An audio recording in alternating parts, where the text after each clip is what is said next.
market, there is an overuse of the system. In India, underuse also is an equal challenge. That's primarily what our framework and solution is. And if you really look at what, from a solutions perspective, we have, which could be used, etc., is obviously our telehealth framework. Give a very quick walkthrough in terms of how, when we talk about how do we address prevention and care, we're coming out with a cloud-based offering which essentially plugs in with multiple devices. So care can be coordinated from a preventive perspective in these areas.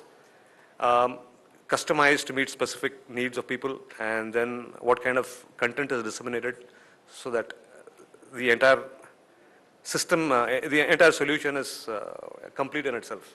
In the telehealth space, we are definitely talking of device integration.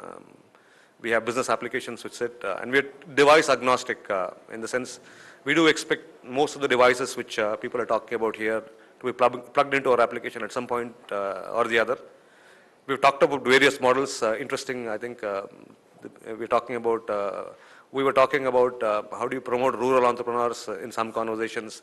But I'm already beginning to see that is happening, and I think that's a great move forward because that is what the country needs. You need essentially to have provision of care across board, and that will not happen with the current infrastructure. So how do you build on that? What kind of initiatives do we do?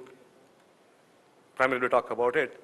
And then again, from a prevention perspective, we are looking at how do you assess risks, essentially, from a lifestyle perspective, because I do believe that with our mantra of following focus on prevention, it is lifestyle related. So what kind of solutions do we have?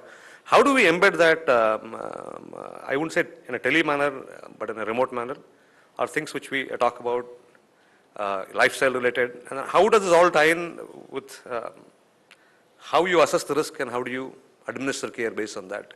Be it in person, be it tele, be it whatever we talk about. So yeah, here in this context. And then device is what we're talking about. I'm not going to touch it because I think everybody has.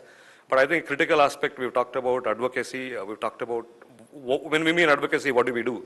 And I think we must look at India in a very different manner. I don't think India is a country where one size fits all by any stretch of imagination. You have an urban population which is as erudite as anybody else in the world, suffering from the same chronic illnesses as in the rural areas. So how do you engage with them? Can you use different media essentially to advocate, to use and to connect and change? And I am hoping that I have finished off reasonably quickly. Otherwise, I have Atul there giving me dirty looks. So that's where we are. Thank you all. Thanks.